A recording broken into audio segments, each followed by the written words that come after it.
just looked over at Bethany and said I was right.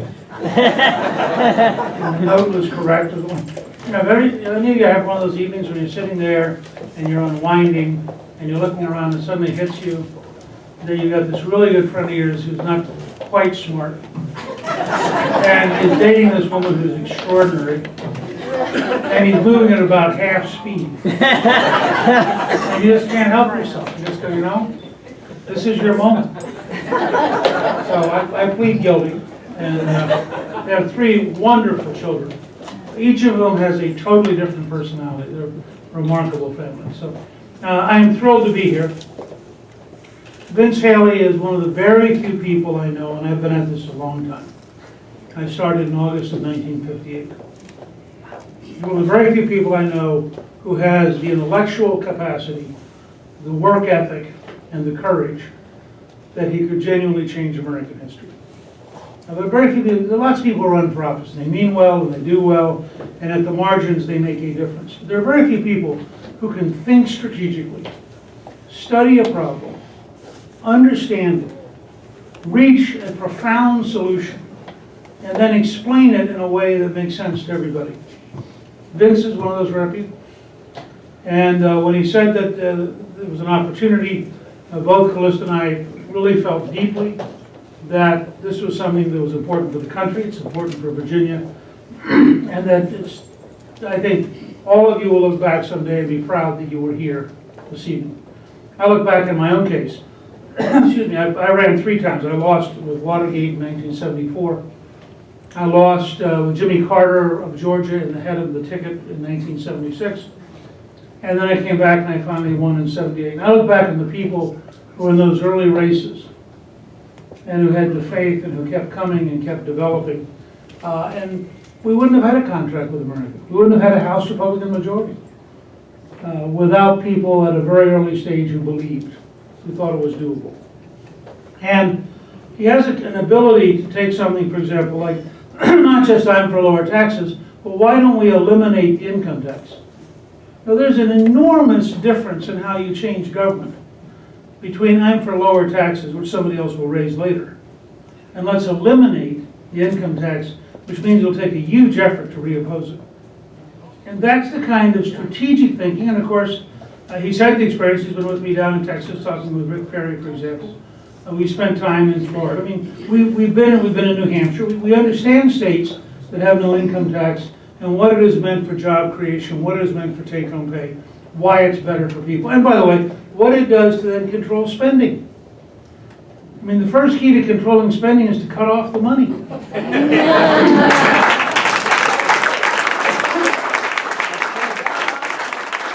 and we desperately need to get government under control. My newsletter tomorrow is going to be on a Washington dictatorship.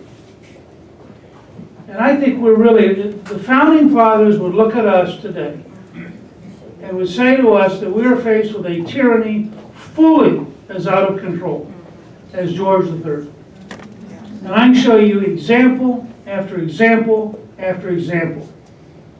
And we need people in the state legislatures who are cleverly and intelligently figuring out how to bring government back to the people, how to shrink the power of the bureaucracy, and how to reestablish zones of freedom so we can become once again the America that was created at Williamsburg and in Boston and in a variety of places where people came together and said, you know, what America is about is freedom. So I think this is really an important race. Now, I have just a couple of very simple things, because in the end, this is one of the great lessons I had to learn, because I was a college teacher and I had lots of theories. I still have lots of theories. But I began to realize when I ran for office that the theories had to degenerate into practicality. For example, I discovered very early on in my first race, and my entire first congressional race was $85,000 in 1974 against the dean of the Georgia delegation, and ended up getting 48.5% despite Watergate.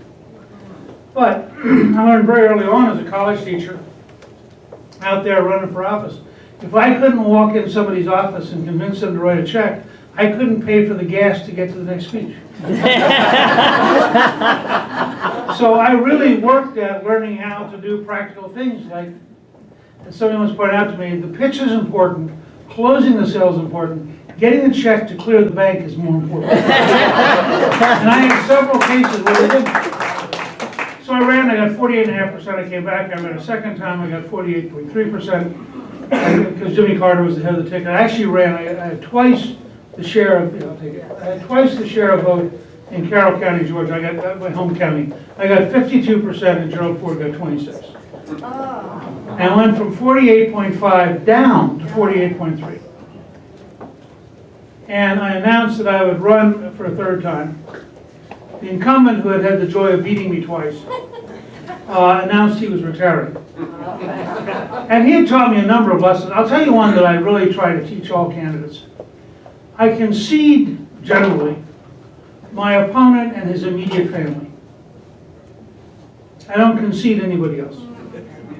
Now, in my very first race, to give you an example of how real this is, my very first race, it turned out, by pure accident, that his next door neighbor had been in a property fight with him and hated him. And so about August, we get this phone call, and this guy says, I want you to bring the biggest sign you can get for me to put on the corner, so every time he comes home, he sees you. Now, we didn't have much money, but we had a huge student base at West Georgia College. And so we had a bunch of students to paint, hand paint, a 4x8 sign, which they went out and put in his yard, which of course then led to the newspaper story. Because how can you, Griffin, Georgia was a town of about 40,000. How can you be in a town that size, have the incumbent have a sign next door, and not at least drop by and say, what is this all about? You know, and so I really do believe you campaign everywhere, you campaign all the time, and you have to really work at it. And you have to understand that this, running for office is an act of courage. Your opponents are going to say bad things, the news media is going to say bad things, you're going to be out all day long, you're going to knock on doors. One of my favorite stories years ago was the candidate who knocked on the door. This guy shows up in a t-shirt, unshaved, loud sporting event in the background on TV, holding a can of beer. Candidate looks at him and says, I'm so-and-so, I'm running for state senate. Galaxy says, you're really him? You are that liar who puts all those stupid things in my mailbox? You're that idiot who thinks I'm dumb enough to believe what you're saying? I can't believe you're here. Slams the door. Candidate goes out to where he has a person who's keeping track. He says, undecided. Well,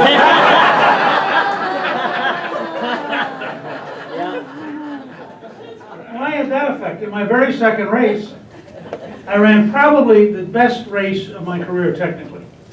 Because in April, I'm standing there watching the Today Show as Jimmy Carter comes from behind on rural Wisconsin farmer votes to win the Wisconsin primary, and I suddenly realized Jimmy Carter is going to be the Democratic nominee. I'm going to have to run just to do well enough to come back and run a third time, because you can't mathematically imagine how you're going to beat the dean of delegation with a home state candidate for president. And we ran, it was truly an extraordinary campaign. I mean, we overreached in every way, doubled the amount of money we raised. And by election day, because you're the candidate and you're in this shell, and by election day, it felt so good. And at 4 o'clock that afternoon, I went down to vote at the Neva Lomason Library in Carrollton, Georgia. And I suddenly realized I was standing behind 4 people in their 80s and 90s who had come from the nursing home to get revenge for Sherman's march through Georgia.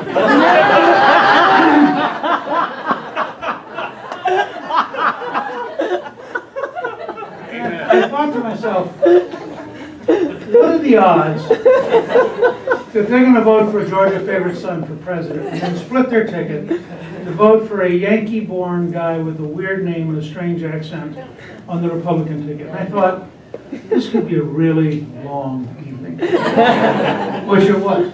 Now, I only tell you these stories as a background to come down to 2 or 3 really simple points.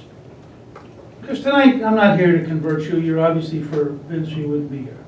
I do want to reinforce what I think he literally has the potential to grow into a leader whose ability to take on the federal government will ultimately make him a national figure, because I think he has the courage, he has the IQ, he has the articulateness, he has the work ethic, that he could really be one of the people who breaks up the entire momentum of this giant Washington bureaucratic dictatorship.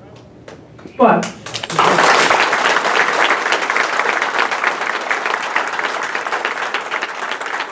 it actually comes down to simple work. I have 3 assignments, and only 3. The first is, when you go home tonight, whether you're on Twitter, you're on Facebook, you do text messages, communicate to every person on your list, everywhere, doesn't matter whether they're in Richmond or not, that you were here tonight with Vince Haley, that he deserves their support, and you want them to know how important it is to elect somebody of his character and his intelligence to help save America. If you do that, there are enough people in this room that your combined lists will be breathtaking in how many places you send information. A number of you I know got pictures because I was in them. So you put those on Facebook, you send them out on Instagram, you say, but it's not about me, it's about Vince. So it's got to have Vince Haley somewhere in the... Second, every person you know in Virginia that you're comfortable doing this to, you send them an email and you say, calculate how much you would have saved this year if there were 0 Virginia income tax, and give 10% to Vince Haley.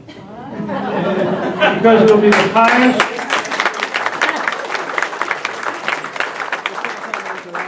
It will be the highest rate of return you'll ever have. And you figure 20, 30 years of no income tax gets to be real money. And frankly, for some people in the state, 1 year of no income tax gets to be real money. Third, in the end, most people will not vote. Let's be honest, and I don't know what the normal turnout is in a primary in June, but it ain't much. You all know enough voters in this district that if you get them to vote absentee if they're going to be out of town, help them get to the polls if they're not feeling well, call them all day long until they get so tired of you they go vote. I don't care what you have to do. You all, just in this room, know enough people that it will be more than the margin of victory. America is actually a remarkably simple country in some ways. It's a magical country. It's a country of freedom. It's a country of opportunity. It's a country endowed by God with rights that are amazing. But the system's pretty simple. Who shows up, who votes, and then try to make sure you get an accurate count. Those 3 things are the game. And you all have enough human energy and human connectivity in this room, you could guarantee victory by just a positive turn. Doesn't matter what the other 3 do. You turn out everybody you know, the other 3 are going to get drowned.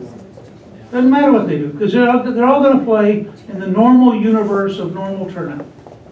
And what you want to do is play in a universe of new people who want to take on the federal government, new people who want to have the people rule in Richmond, new people who want to have no income tax, and you got to get all those folks to the polls. You will drown the other 3. It's that simple. And I'm just here to say to you, I came down tonight. We did an event for Vince up in Alexandria for friends of his who've been in high school with him. I came down tonight and Costa asked me to extend her greetings to all of you. She's in a professional choir and they have rehearsal on Thursday nights. It's a pretty big deal. I am, by the way, audience. She is a pianist by training, a French horn player by hobby, sings in a professional choir. I attend all 3 and listen. Very clear division of talent in our family. But we both wanted to be supportive of Vince. We both want you to know how important we think this race is. I think it's a sign of his intelligence. 1 handwritten note from me. Thank